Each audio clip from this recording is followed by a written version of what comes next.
Donc, bonsoir tout le monde. Bienvenue à cette séance ordinaire du Conseil de la municipalité de Lambton, tenue au lieu ordinaire du 213 rue de l'Arena. Ce mardi 11 février 2020, 19h30, sont présents à cette séance les membres du Conseil suivant, soit M. Pierre Lemay, siège numéro 1. Bonsoir. M. Gilles Racine, siège numéro 2. Bonsoir. M. Steve Fortier, siège numéro 3. Bonsoir. Mme Nathalie Bélanger, siège numéro 4. Bonsoir. M. Pierre Ouellette, siège numéro 5. Bonsoir. Ainsi que M. Michel Lamontagne, siège numéro 6. Bonsoir. Tous formant quorum sous ma présidence, c'est Mme Marcelle Paradis, directrice générale, secrétaire trésorière, agit à titre de secrétaire. Bonsoir. Donc, point 1, ouverture de la séance. Donc, après vérification, je constate le quorum et je déclare la séance ouverte. Point 2, je vous présente l'ordre du jour. Donc, en 1, ouverture de la séance. Point 2, adoption de l'ordre du jour. 3, adoption des procès-verbaux. Donc, 3.1, c'est la séance extraordinaire du 9 de janvier. 3.2, la séance ordinaire du 14 janvier. En 3.3, c'est la séance extraordinaire du 28 de janvier. Point 4, suivi des comités, soit le 4.1, une mention de félicitations au Carnaval Ticube. Point 5, période de questions.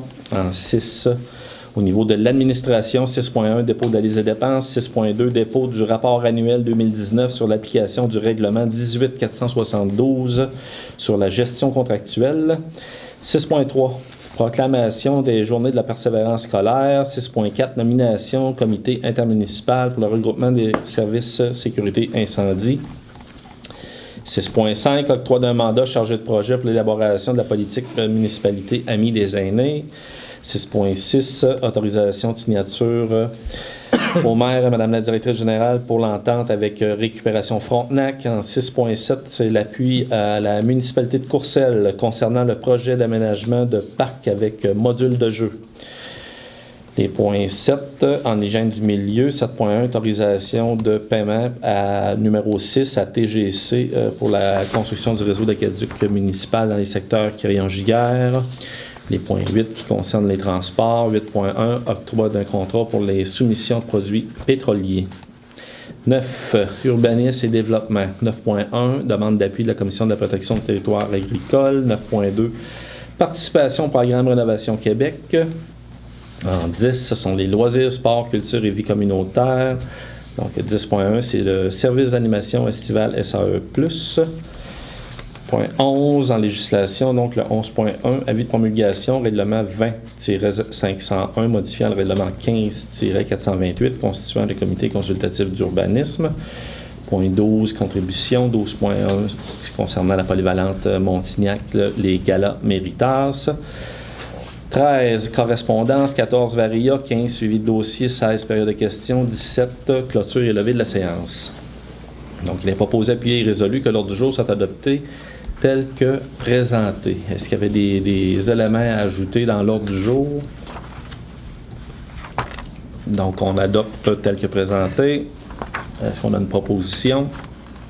Je propose. Madame Bélanger propose. Appuyé par M. Lemay. Adopte à l'unanimité. Point 3, 3.1, séance extraordinaire du 9 de janvier. Donc, une copie du PV de la séance extraordinaire du Conseil tenue le 9 de janvier dernier a été remis à tous les membres du Conseil au moins 72 heures avant la tenue de la présente séance. Afin de permettre d'en prendre connaissance et ainsi nous dispenser d'en faire la lecture en séance. En conséquence, il est proposé et résolu à l'unanimité d'adopter le PV de la séance extraordinaire du 9 de janvier. Est-ce que j'ai une proposition? Monsieur Ouellette propose adopter à l'unanimité. 3.2, séance ordinaire du 14 de janvier. Encore une fois, les membres du Conseil là, ont obtenu copie là, au moins 72 heures à l'avance pour éviter la lecture. Donc, c'est M. Lamontagne qui en fait la proposition. Adopter à l'unanimité. 3.3, la séance extraordinaire du 28 de janvier. Est-ce qu'on a une proposition? M. Racine propose, adopté à l'unanimité. Point 4, suivi des comités. Est-ce qu'il y a des suivis au niveau des comités? Oui. M. Fortier. Sur les comités, je vais une petite seconde. Comité jeunesse pour la semaine qui s'en vient, la de relâche des écoliers, dans le fond. Ils organisent le 6 mars un voyage à Sherbrooke. On va voir le Phoenix de Sherbrooke. On a un joueur de Lambton, Félix Robert, qui est, je dirais, une vedette dans cette équipe-là. Fait qu'on va à la game, on va le rencontrer après. Et c'est ouvert aux jeunes de 6e année et secondaire. Alors, on peut s'inscrire le 20 février ici à l'Arena. Il va y avoir une porte ouverte pour les inscriptions. Il y a aussi, dans la même semaine, le 3 mars, il va y avoir un party de quai, un goûter aussi avec ça durant la veillée pour les jeunes encore là, de 10 ans à 17 ans. Alors, on invite tout le monde à s'inscrire à l'avance ou à venir tout simplement le 3 mars au soir à partir de 7 h. Et voilà, c'est pas mal ça. Merci, M. Fortier. Est-ce qu'il y avait d'autres suivis au niveau des comités? M. Racine? Oui, ben moi, c'est pas un suivi de comité en tant que tel, mais c'est une invitation à la population de mettre à leurs agendas le 28 de février, c'est le don de sang de Emma Québec. Alors, c'est mon garçon cette année, Mathieu, qui est le porte-parole cette fois-ci. Alors, je vous invite, avec l'importance que ça a de donner du sang, je vous invite la population à venir nous voir de 1h30 à 8h le soir. Ça se fait ici à l'Arena? À l'Arena. Parfait, merci M. Racine. D'autres suivis de comité? Un petit mot peut-être sur le comité de santé. Oui, M. Lemay. On a eu une bonne nouvelle.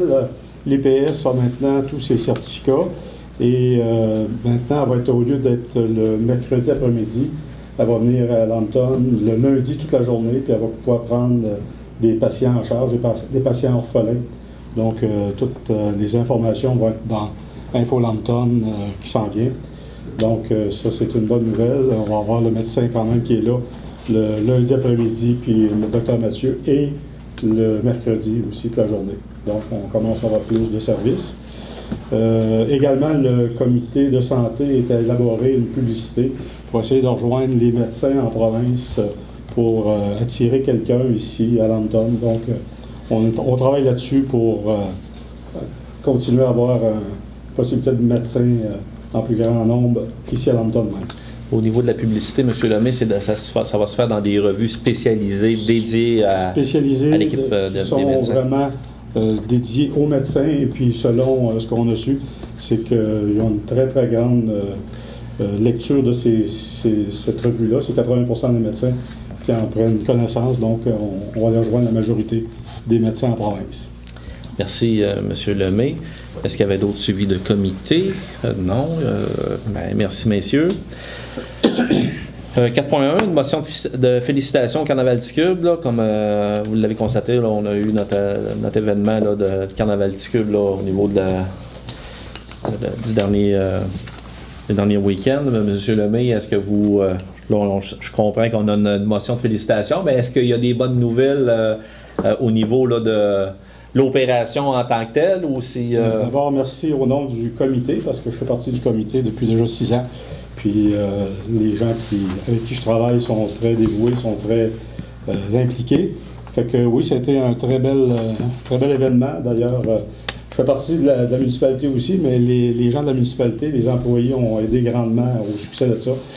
Tous les bénévoles, je répète que ça prend 150 bénévoles pour nous aider, pour réussir à faire toutes les activités. Les commanditaires, les gens qui sont venus assister à toutes ces célébrations-là. Puis le résultat final de ça, on l'a eu aujourd'hui, c'est qu'on a un profit de un peu plus que 23 000 qui va être redistribué dans la communauté intégralement. C'est un beau succès encore cette année. Donc merci à tout le monde, la population, puis à l'année prochaine probablement. Bravo.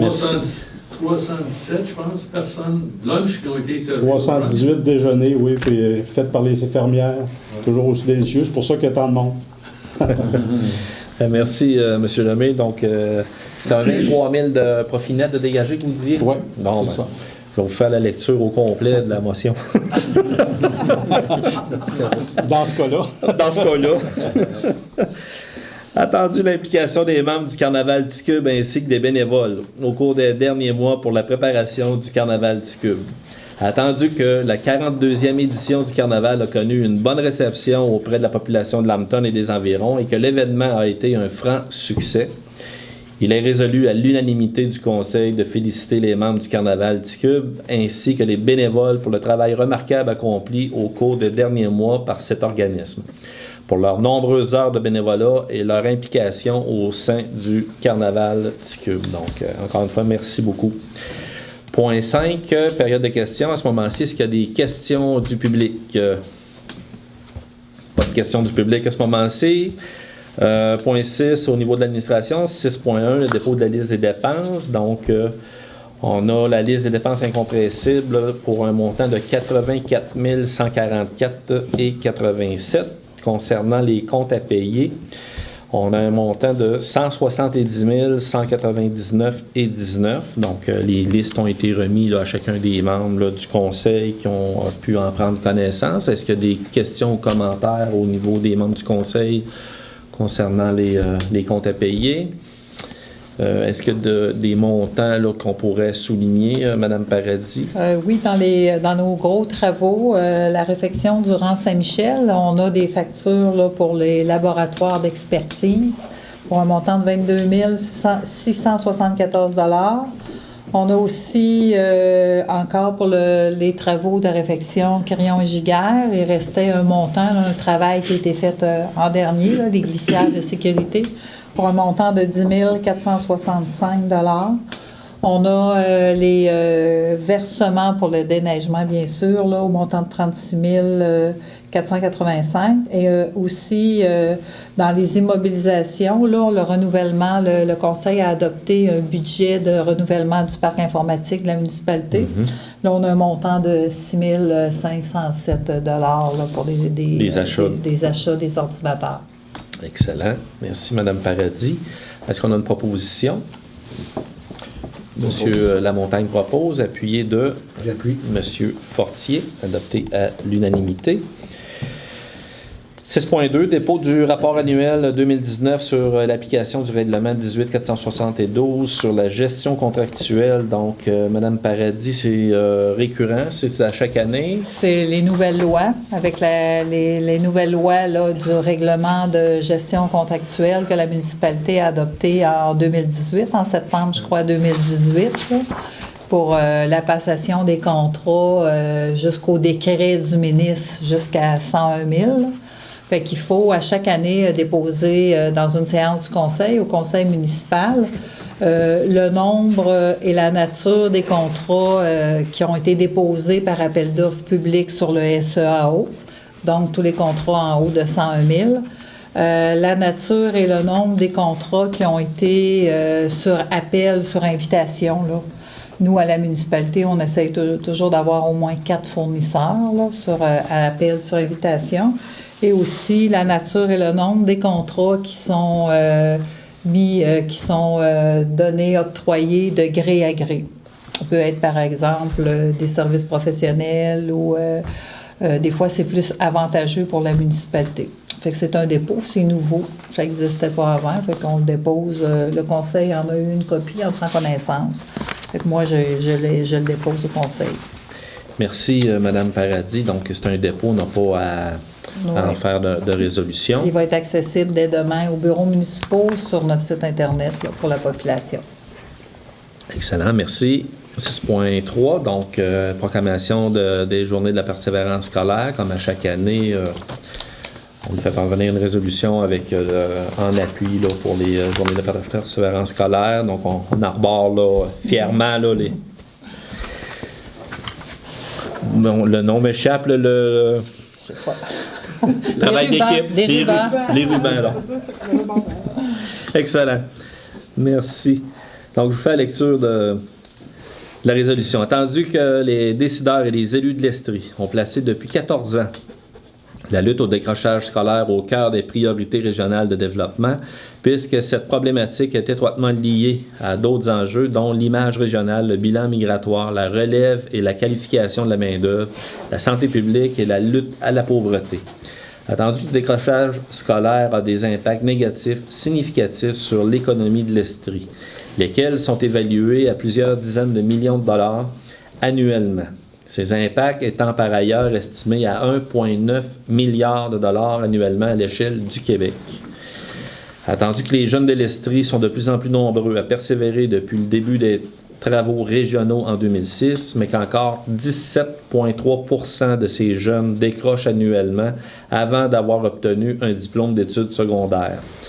Donc, c'est 20% pour les garçons et 14,4% pour les filles.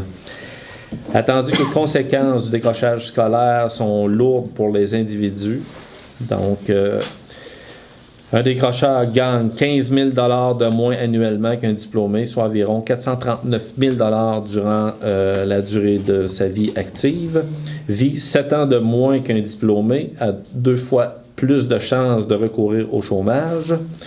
Attendu que les répercussions du décrochage scolaire se font sentir dans notre société sur la participation à la vie citoyenne, les taxes et les impôts perçus en moins, les coûts en matière de santé et de sécurité publique. Attendu que le travail du projet Partenaires pour la réussite éducative en Estrie et des acteurs mobilisés pour la réussite des jeunes permettent à la région d'économiser des millions de dollars annuellement en coûts sociaux. Attendu qu'il est moins onéreux d'agir en prévention entre 10 000 et 20 000 par décrocheur potentiel plutôt que 120 000 $ par décrocheur. Attendu que la prévention du décrochage scolaire n'est pas une problématique concernant exclusivement le monde scolaire, mais bien un enjeu social dont il faut se préoccuper collectivement, et ce, dès la petite enfance jusqu'à l'obtention par le jeune d'un diplôme qualifiant pour l'emploi, peu importe l'ordre d'enseignement. Attendu que le projet Partenaire pour la réussite éducative en Estrie organise du 17 au 21 février la 11e édition des Journées de la persévérance scolaire en Estrie sous le thème « Nos gestes, un plus pour leur réussite ». Que celles-ci se veulent un temps fort dans l'année témoignant de la mobilisation régionale autour de la prévention du décrochage scolaire et qu'elles seront ponctuées de centaines d'activités dans les différentes communautés de l'Estrie.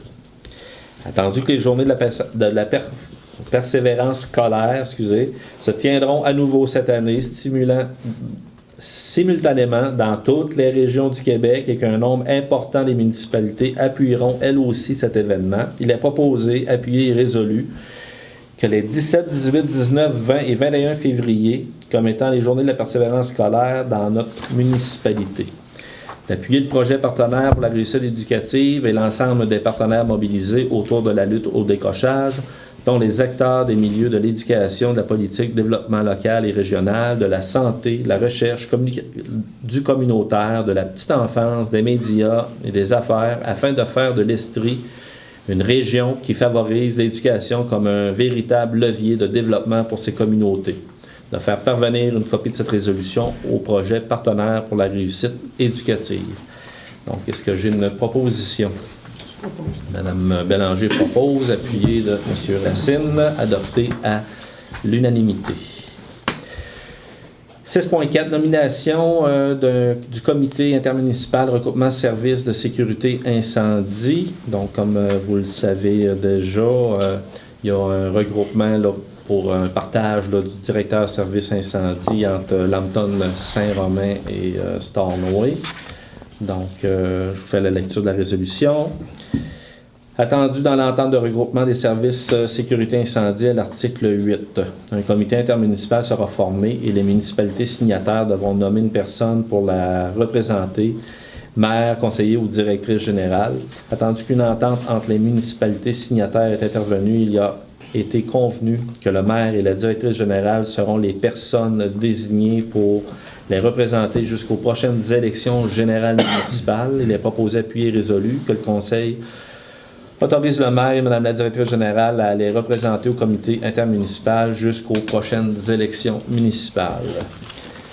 Est-ce qu'il y a des propositions de M. Lamontagne, appuyées de M. Lemay, adoptées à l'unanimité? 6.5, octroi d'un mandat pour un chargé de projet pour l'élaboration de la politique municipalité Amis des aînés, communément appelé MADA. Donc, est-ce que M. Ouellette, vous souhaitez prendre la parole pour ce point-là? Oui, peut-être faire un retour là, sur la politique familiale et des aînés de la municipalité de Lambton. Le projet a démarré en 2012. Il y a eu un plan d'action de développer à l'époque qui était valide jusqu'au 31 décembre 2017. Et puis, la municipalité a fait des demandes d'aide financière pour renouveler, faire la mise à jour de ces politiques-là. Et on a été subventionné à 100% des coûts des frais de mettre à jour la politique. Donc, dans votre dernière Info Lambton, vous avez reçu un questionnaire papier. Toutes les familles l'ont reçu. Vous avez jusqu'au 17 février 2020 pour le retourner à la municipalité. Mais le même sondage apparaît aussi sur notre site Internet de la municipalité. Donc, vous pouvez le remplir directement. C'est important que le maximum de personnes puissent y répondre. Et puis, à la fin de l'hiver, fin mars, début avril, il va y avoir une journée qui va rassembler toutes les personnes qui veulent participer pour élaborer la nouvelle politique à partir des questions et des réponses qu'on va avoir reçues. Là. Alors, ceci étant dit, on a un dernier contrat à donner là, pour la politique MADA. La politique familiale a déjà été donnée. Les deux vont se réaliser en même temps. Alors, parfait. Merci beaucoup, M. Ouellet. Donc, c'est un mandat qui sera octroyé à Mme Marie-Claude Lacombe pour un montant de 9 495 $. Est-ce qu'on a une proposition? M. Ouellet propose, appuyé de M. Fortier, adopté à l'unanimité. 6.6, autorisation de signature au maire et à Mme la directrice générale pour l'entente avec Récupération Frontenac. Donc, est-ce que, M. Lamontagne, vous souhaitez résumer un peu la résolution? Oui, on avait déjà parlé, comme on connaît tous les problèmes qu'il y a au Québec au niveau de la récupération. Les débouchés internationaux se font rares, tant du côté de l'Inde, de la Chine, tout ça, c'est maintenant pratiquement refusé. Alors, ça crée un problème au niveau des récupérateurs et ça augmente les coûts au niveau du recyclage. Alors, on payait environ 2,50 de la tonne, pas environ, 2,50 de la tonne et on demande maintenant 55 $ de la tonne pour les frais de récupération. Quand on se compare, on se console, c'est quand même encore des coûts minimaux par rapport aux autres municipalités. Alors, la résolution, c'est de permettre au maire et à la directrice de signer l'addenda à notre contrat actuel. Merci, M. Lamontagne. Donc, c'est ça, c'est une belle initiative aussi parce que la Récupération Frontenac, c'est une entreprise d'économie sociale, donc c'est hyper important de la soutenir. Donc, est-ce qu'on a une proposition? Je propose. Donc, M. Fortier propose, appuyé de M. Racine, adopté à l'unanimité. 6.7, un appui à la municipalité de Courcelles concernant le projet d'aménagement du parc avec module de jeu. Donc, je vais vous faire la lecture de la demande d'appui. Attendu la demande d'appui de la municipalité de Courcelles concernant le projet d'aménagement de parc avec module de jeu. Attendu que la municipalité de Courcelles désire augmenter l'offre de services de loisirs pour les citoyens et visiteurs se dotant d'un parc avec module de jeu et bloc sanitaire. Attendu que des sommes d'argent sont disponibles pour des projets d'infrastructures municipales dans le cadre du programme d'aide financière aux infrastructures récréatives et sportives. Attendu que l'aménagement de ce parc sera situé à proximité de l'école primaire Sainte-Martine, de l'aréna, de la salle communautaire, du terrain de volley-ball, de la balle molle, de pétanque pour aînés, des pistes de ski de fond et raquettes et d'un quartier résidentiel ainsi que d'un nouveau développement résidentiel. Attendu que le service de garde, les garderies privées, services d'animation estivale, population et visiteurs aux alentours de passage auront accès à ce parc de jeux. Il est donc proposé, appuyé et résolu, le conseil de la municipalité de Lambton appuie la municipalité de Courcelles au dépôt du projet d'aménagement du parc avec module de jeu dans le cadre du programme d'aide financière aux infrastructures récréatives et sportives. Donc, est-ce qu'il y a des commentaires, questions, propositions? M. Ouellet propose, appuyé de Mme Bélanger, adopté à l'unanimité. Donc, on se fait un devoir d'appuyer nos municipalités voisines de secteur. Donc, pour une vision là, de développement sectoriel, là, c'est hyper important. Et puis, Courcelles fait la même chose pour la municipalité de Lambton quand il y a des demandes d'appui. Donc, c'est fort apprécié de façon mutuelle. Point 7.1, autorisation de paiement numéro 6 à TGC pour la construction du réseau d'aqueduc municipal dans le secteur Crillon-Giguère. Donc, comme Mme Paradis nous le mentionnait dans dans la liste des comptes à payer, il y avait un montant de 10 000 là, pour des travaux là, qui se sont faits là, plus tardivement. Donc, c'est dans le cadre du projet qui, on le rappelle, est subventionné à 66,2%. Est-ce qu'il y a des questions ou des commentaires, une proposition? Donc, M. Lamontagne propose, appuyé de M. Racine, adopté à l'unanimité. Point 8, au niveau des transports, 8.1, octroi d'un contrat pour les soumissionnaires de produits pétroliers. Ça, c'est comme à chaque année. Donc, je vais vous faire la lecture là, pour les fournisseurs qui ont déposé là, en fonction des prix de l'appel d'offres. Pour ce qui est de l'huile à chauffage, Arnois Énergie est à 0,755 sous et Philippe Gosselin Associé est à 0,811.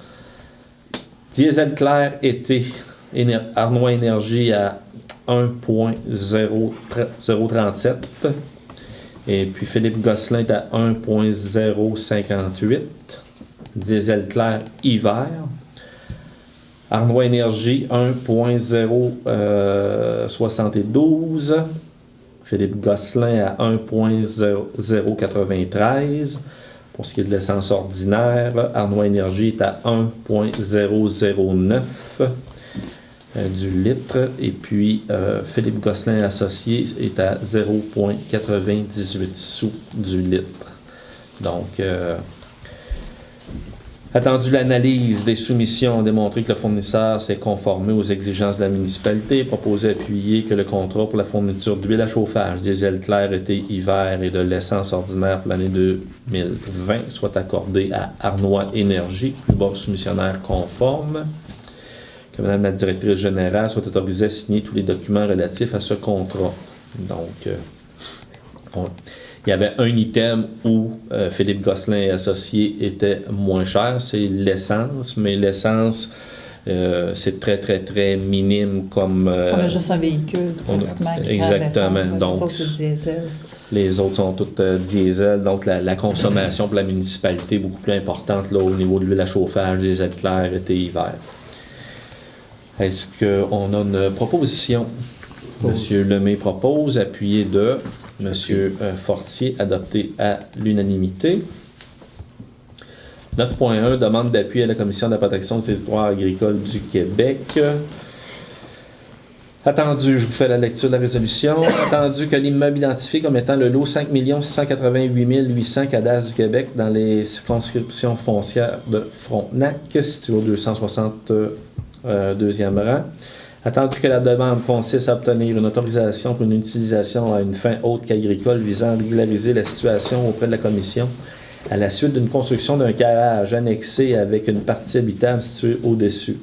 Autorisé par le permis municipal 2015-09-0168, alors que l'autorisation de la Commission numéro 4053-80 permettait une utilisation à une fin autre que l'agriculture pour la construction d'un abri d'auto. Attendu que le projet ne nuit aucunement au potentiel agricole du lot et des lots avoisinants, puisqu'une autorisation favorable pour une utilisation à une fin autre qu'agricole a été rendue par la Commission en 2014, dossier 4053-80, pour la construction d'un abri d'auto annexé au bâtiment principal, attendu que le lot continuera à être utilisé à une fin résidentielle et que cette superficie demandée est difficilement récupérable pour l'agriculture, attendu que le projet est sans conséquence sur les activités et les contraintes énoncées aux alinéas 3 et 4 du deuxième paragraphe de l'article 62 sur la loi de la protection du territoire agricole, car l'usage est déjà implanté et aucune contrainte supplémentaire ne sera générée par la superficie demandée déjà autorisée par la décision 4053-80. Tandis que le projet ne peut nuire à l'homogénéité de la communauté agricole et de l'exploitation agricole puisque l'utilisation à une fin haute qu'agriculture a déjà été autorisée. Attendu que ce projet est sans effet sur la préservation de l'agriculture des ressources eau et sol puisqu'il n'y aura aucun impact négatif additionnel sur la disponibilité de la ressource sol pour l'agriculture ainsi que pour la ressource eau. Attendu que le projet est conforme au règlement de zonage de la municipalité, il a proposé, appuyé et résolu que la municipalité de Lambton Appuie la demande de Mme Bureau et M. Florindo Sentia à la Commission de la protection des territoires agricoles visant à régulariser la situation auprès de la Commission à la suite de la construction d'un garage annexé avec une partie habitable située au-dessus, autorisé par un permis municipal en 2015. Donc, est-ce qu'il y a des questions ou commentaires? Une proposition? Monsieur Racine propose, appuyé de Mme Bélanger, adopté à l'unanimité. 9.2, participation au programme Rénovation Québec. Donc, c'est le PRQ.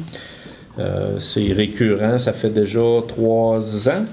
Troisième année. Donc, c'est un programme, je vous fais la lecture là, de la résolution. C'est un programme qui est fort apprécié là, pour la rénovation là, dans le noyau urbain. Là, et puis, il y a un certain pourcentage aussi, je pense que c'est 15% qui est ailleurs sur le territoire de la municipalité. Donc, le conseil de la municipalité de Lambton décide ce qui suit. La municipalité demande à la SHQ de participer au programme Rénovation Québec. La municipalité demande un budget de l'ordre de 122 000 $. Ce montant total d'aide financière sera assumé en parts égales par la municipalité et la SHQ pour l'année 2021. Oui, c'est pour l'année 2021, effectivement. Le conseil de la municipalité de Lambton autorise le maire ainsi que Mme la directrice générale, Mme Paradis, à signer les ententes de gestion de sécurité relatives au programme Rénovation Québec. La municipalité accordera le montant en aide financière au projet et appliquera le règlement 19-494 abrogeant les règlements 18-462 et 17-459 sur l'installation du programme Rénovation Québec. Donc, est-ce qu'il y a des commentaires, questions? C'est un programme qui marche bien à Lambton, juste pour souligner ça aux gens. C'est très populaire. Oui, les gens en profitent beaucoup, puis c'est une bonne chose. C'est un bon investissement pour la municipalité et pour les propriétaires des résidences, effectivement. Merci, M. Fortier. D'autres commentaires? Une proposition? Je propose. M. Fortier propose, appuyé de M. Ouellette, adopté à l'unanimité. Service d'animation SAE+, donc c'est comme à chaque année. Madame Paradis, est-ce que vous voulez résumer un petit peu le... Oui, bien c'est pour... on s'engage, en réalité, on s'engage avec la MRC pour payer un montant de 1 199 $. Le montant n'est pas augmenté là, depuis 3 ans. C'est pour la formation des animateurs. Là. Ils ont des belles formations là, sur des week-ends complets. Là. Puis ça va être, c'est à la MFR, là. Toutes les stries, là, ils viennent se faire former à la MFR. Et puis c'est pour ça, pour former. Nous, on a minimum de 4 animateurs qu'on prend pour l'été, pour notre camp de jour. Donc, c'est pour ça. C'est la formation d'AFA là, qui est obligatoire pour les animateurs. Ouais. Donc, cette année, ça va se faire à Saint-Romain. Oui. Puis l'an dernier, est-ce que c'était dans le septembre? Il y en a eu une partie à Saint-Romain, mais il y en avait une... comme nous, on est allé se faire former à Lac-Mégantic. C'était à Lac-Mégantic. Oui. D'accord. Donc, est-ce qu'il y a des questions, commentaires, propositions? M. Ouellette propose, appuyé de M. Lemay, adopté à l'unanimité. Législation 11.1, l'avis de promulgation, règlement 20.501, modifiant le règlement 15.428, constituant le comité consultatif d'urbanisme.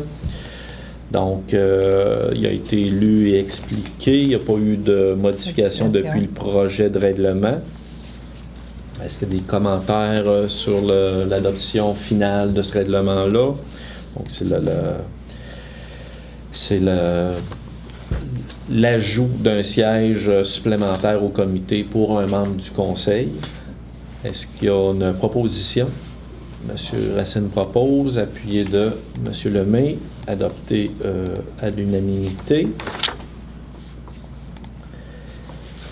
Point 12, des contributions.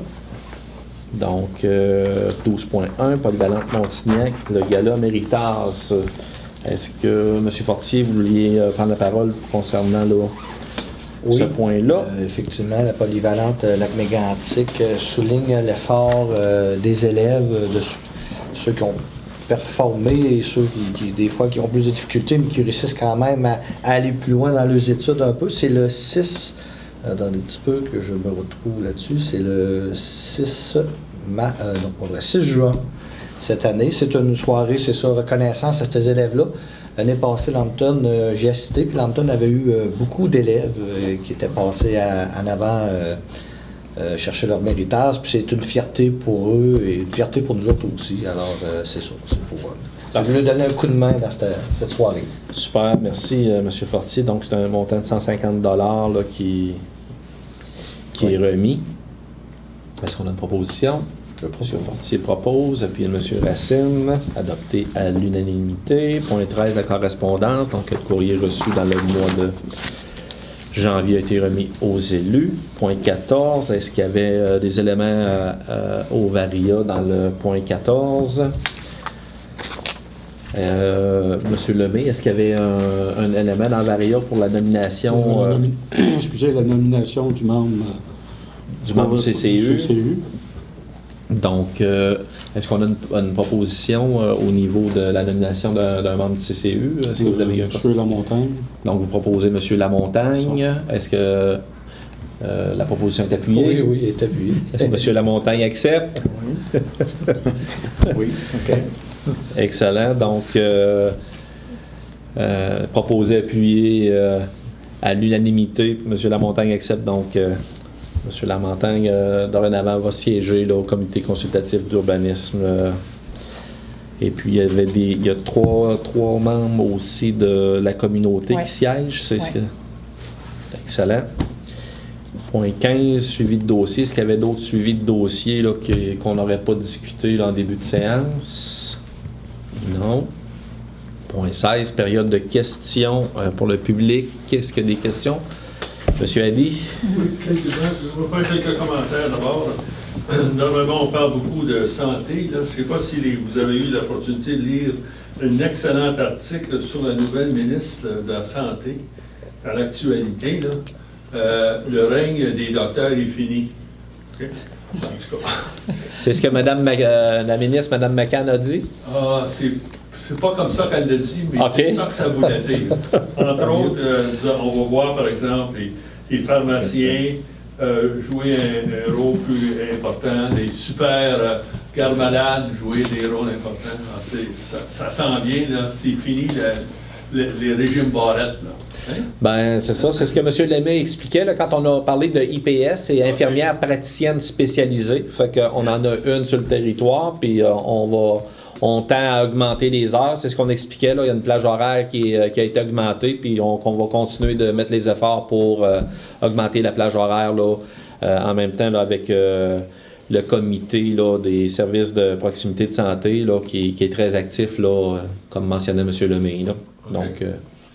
Donc, l'autre point que je voulais faire, je pensais qu'on avait, quand j'ai vu votre rapport sur les budgets, là, j'ai marqué « pour le plaisir de vivre ». J'ai dit « Ah! Ils ont changé leur devise, là, mais c'est pas ça encore, là, mais... »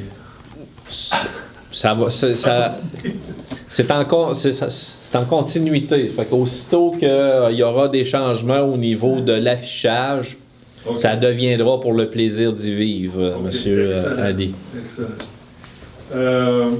Puis l'autre chose que je voulais dire, là, pour les gens qui nous entendent à la télé, venez-vous-en ici, c'est super, le setup, là. On entend beaucoup mieux ici qu'on entendait en bas de la côte. Là. Bon.